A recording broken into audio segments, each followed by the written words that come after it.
Nature మనల్ని క్షమించేలా లేదు. రాబోయే రోజుల్లో ఊహించని విధంగా గ్లోబల్ వెదర్ మారబోతోంది అంటున్నారు. ఎల్ నీనో మరింత తీవ్ర స్థాయికి చేరుకోబోతుంది.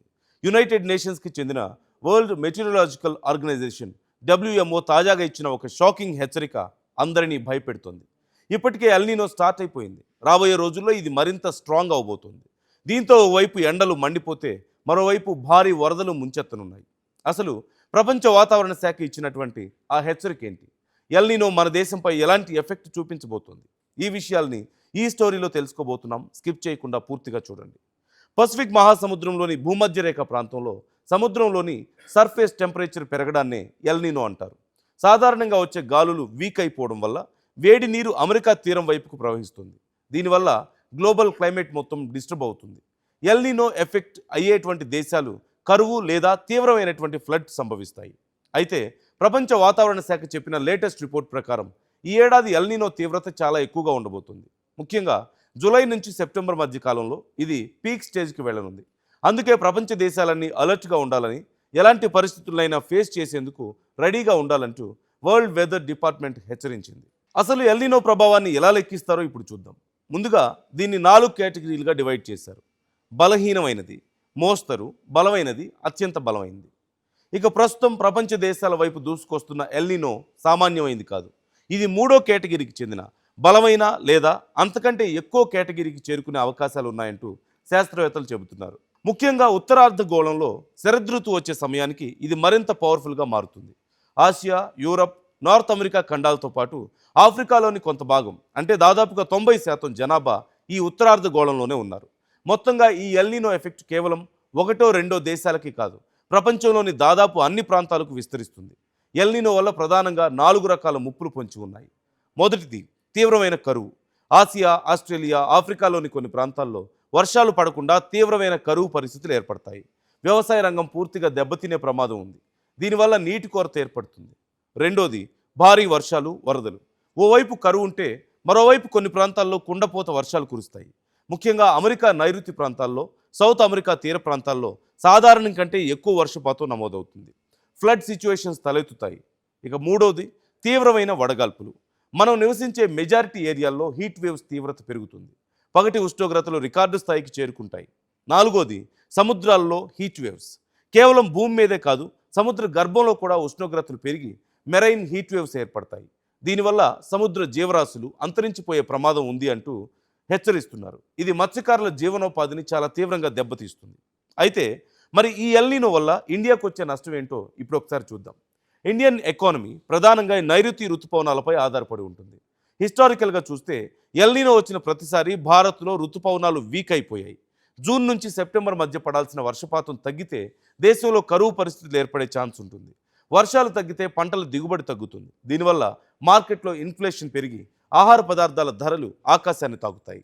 అయితే శాస్త్రవేత్తలు ఇండియన్ ఓషన్ డైపోల్ ఐఓడి గనక పాజిటివ్గా ఉంటే ఎల్ నీనో ప్రభావాన్ని ఇండియా కొంతవరకు తట్టుకోవచ్చంటూ అంచనా వేస్తున్నారు. ఇండియన్ ఓషన్ డైపోల్ అనేది హిందూ మహాసముద్రంలో జరిగే ఒక సహజ వాతావరణ ప్రక్రియ. పసిఫిక్ మహాసముద్రంలో ఎల్ నీనో ఎలాగైతే వాతావరణాన్ని శాసిస్తుందో అలాగే హిందూ మహాసముద్ర ప్రాంతంలో వాతావరణాన్ని ప్రభావితం చేసే శక్తి ఈ ఐఓడికి ఉంది. అందుకే దీన్ని ఇండియన్ నీనో అని కూడా పిలుస్తారు. ఎల్ నీనో వల్ల భారత్లో ఋతుపవనాలు బలహీనపడి కరువు వచ్చే పరిస్థితి ఉంటే ఈ పాజిటివ్ ఇండియన్ ఓషన్ డైపోల్ దాన్ని అడ్డుకుంటుంది. దీంతో ఎల్ నీనో ప్రభావాన్ని తగ్గించి భారత్లో వర్షాలు పడే అవకాశాలు ఉంటాయి. ఇప్పటికే మానవ తప్పిదాల వల్ల, ఇండస్ట్రియల్ పొల్యూషన్ వల్ల గ్లోబల్ వార్మింగ్ విపరీతంగా పెరిగిపోతుంది. గ్రీన్ హౌస్ గ్యాసెస్ వల్ల భూమి రోజురోజుకి వేడెక్కుతుంది. ఇలాంటి టైంలో ఎల్ నీనో రావడం అంటే మండే మంటల్లో పెట్రోల్ పోసినట్లే అవుతుంది. ఈ రెండింటి కాంబినేషన్ వల్ల రాబోయే కాలంలో గ్లోబల్ టెంపరేచర్స్ మరింత పెరిగే ప్రమాదం ఉందని వాతావరణ నిపుణులు హెచ్చరిస్తున్నారు. మొత్తానికి జూలై టు సెప్టెంబర్ మధ్య ఎల్ నీనో పెరగడం అనేది మానవాళికి ఒక పెద్ద వేకప్ కాల్. దీనికోసం ప్రభుత్వాలు ముందస్తు చర్యలు చేపట్టాల్సిన అవసరం ఉంది. Water management, disaster management teams రెడీగా ఉండాలి. ప్రకృతిని మనం కాపాడుకుంటేనే అది మనల్ని కాపాడుతుంది. గ్లోబల్ వార్మింగ్ని తగ్గించడానికి మనవంతుగా మొక్కలు నాటడం, పర్యావరణాన్ని రక్షించడం చేయాల్సిన అవసరం ఉంది. పసిఫిక్ మహాసముద్రంలోని భూమధ్య రేఖ ప్రాంతంలో సముద్రంలోని సర్ఫేస్ టెంపరేచర్ పెరగడాన్నే ఎల్ నీనో అంటారు.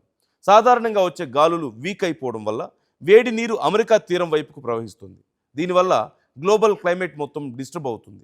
ఎల్ నీనో ఎఫెక్ట్ అయ్యేటువంటి దేశాలు కరువు లేదా తీవ్రమైనటువంటి ఫ్లడ్ సంభవిస్తాయి. అయితే ప్రపంచ వాతావరణ శాఖ చెప్పిన లేటెస్ట్ రిపోర్ట్ ప్రకారం ఈ ఏడాది ఎల్నినో తీవ్రత చాలా ఎక్కువగా ఉండబోతుంది. ముఖ్యంగా జూలై నుంచి సెప్టెంబర్ మధ్య కాలంలో ఇది పీక్ స్టేజ్కి వెళ్ళనుంది. అందుకే ప్రపంచ దేశాలన్నీ అలర్ట్గా ఉండాలని, ఎలాంటి పరిస్థితులైనా ఫేస్ చేసేందుకు రెడీగా ఉండాలంటూ వరల్డ్ వెదర్ డిపార్ట్మెంట్ హెచ్చరించింది. అసలు ఎల్నినో ప్రభావాన్ని ఎలా లెక్కిస్తారో ఇప్పుడు చూద్దాం. ముందుగా దీన్ని 4 కేటగిరీలుగా డివైడ్ చేశారు. బలహీనమైనది, మోస్తరు, బలమైనది, అత్యంత బలమైనది. ఇక ప్రస్తుతం ప్రపంచ దేశాల వైపు దూసుకొస్తున్న ఎల్నినో సామాన్యమైంది కాదు. ఇది 3వ కేటగిరీకి చెందిన బలమైన లేదా అంతకంటే ఎక్కువ కేటగిరీకి చేరుకునే అవకాశాలు ఉన్నాయంటూ శాస్త్రవేత్తలు చెబుతున్నారు. ముఖ్యంగా ఉత్తరార్ధగోళంలో శరదృతువు వచ్చే సమయానికి ఇది మరింత పవర్ఫుల్గా మారుతుంది. ఆసియా, యూరప్, నార్త్ అమెరికా ఖండాలతో పాటు ఆఫ్రికాలోని కొంత భాగం అంటే దాదాపుగా 90% జనాభా ఈ ఉత్తరార్ధగోళంలోనే ఉన్నారు. మొత్తంగా ఈ ఎల్నినో ఎఫెక్ట్ కేవలం 1-2 దేశాలకి కాదు, ప్రపంచంలోని దాదాపు అన్ని ప్రాంతాలకు విస్తరిస్తుంది. ఎల్నినో వల్ల ప్రధానంగా 4 రకాల ముప్పులు పొంచి ఉన్నాయి. మొదటిది తీవ్రమైన కరువు. ఆసియా, ఆస్ట్రేలియా, ఆఫ్రికాలోని కొన్ని ప్రాంతాల్లో వర్షాలు పడకుండా తీవ్రమైన కరువు పరిస్థితులు ఏర్పడతాయి. వ్యవసాయ రంగం పూర్తిగా దెబ్బతినే ప్రమాదం ఉంది. దీనివల్ల నీటి కొరత ఏర్పడుతుంది. రెండోది భారీ వర్షాలు, వరదలు.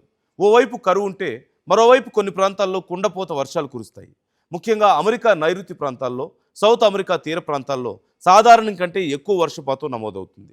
ఫ్లడ్ సిచ్యువేషన్స్ తలెత్తుతాయి. ఇక మూడోది తీవ్రమైన వడగాల్పులు. మనం నివసించే మెజారిటీ ఏరియాల్లో హీట్ వేవ్స్ తీవ్రత పెరుగుతుంది. పగటి ఉష్ణోగ్రతలు రికార్డు స్థాయికి చేరుకుంటాయి. నాలుగోది సముద్రాల్లో హీట్ వేవ్స్. కేవలం భూమి మీదే కాదు, సముద్ర గర్భంలో కూడా ఉష్ణోగ్రతలు పెరిగి మెరైన్ హీట్ వేవ్స్ ఏర్పడతాయి. దీనివల్ల సముద్ర జీవరాశులు అంతరించిపోయే ప్రమాదం ఉంది అంటూ హెచ్చరిస్తున్నారు. ఇది మత్స్యకారుల జీవనోపాధిని చాలా తీవ్రంగా దెబ్బతీస్తుంది.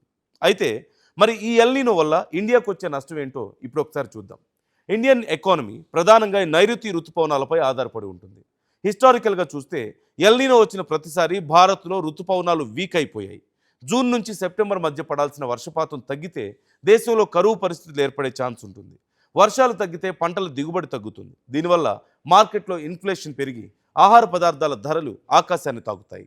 అయితే శాస్త్రవేత్తలు ఇండియన్ ఓషన్ డైపోల్ ఐఓడి గనక పాజిటివ్గా ఉంటే ఎల్నినో ప్రభావాన్ని ఇండియా కొంతవరకు తట్టుకోవచ్చంటూ అంచనా వేస్తున్నారు. ఇండియన్ ఓషన్ డైపోల్ అనేది హిందూ మహాసముద్రంలో జరిగే ఒక సహజ వాతావరణ ప్రక్రియ. పసిఫిక్ మహాసముద్రంలో ఎల్నినో ఎలాగైతే వాతావరణాన్ని శాసిస్తుందో అలాగే హిందూ మహాసముద్ర ప్రాంతంలో వాతావరణాన్ని ప్రభావితం చేసే శక్తి ఈ ఐఓడికి ఉంది. అందుకే దీన్ని ఇండియన్ నీనో అని కూడా పిలుస్తారు. ఎల్నినో వల్ల భారత్లో ఋతుపవనాలు బలహీనపడి కరువు వచ్చే పరిస్థితి ఉంటే ఈ పాజిటివ్ ఇండియన్ ఓషన్ డైపోల్ దాన్ని అడ్డుకుంటుంది.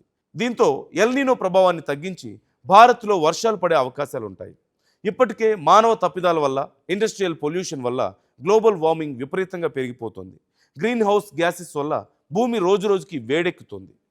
ఇలాంటి టైంలో ఎల్నినో రావడం అంటే మండే మంటల్లో పెట్రోల్ పోసినట్లే అవుతుంది. ఈ రెండింటి కాంబినేషన్ వల్ల రాబోయే కాలంలో గ్లోబల్ టెంపరేచర్స్ మరింత పెరిగే ప్రమాదం ఉందని వాతావరణ నిపుణులు హెచ్చరిస్తున్నారు. మొత్తానికి జూలై టు సెప్టెంబర్ మధ్య ఎల్నినో పెరగడం అనేది మానవాళికి ఒక పెద్ద వేకప్ కాల్. దీనికోసం ప్రభుత్వాలు ముందస్తు చర్యలు చేపట్టాల్సిన అవసరం ఉంది.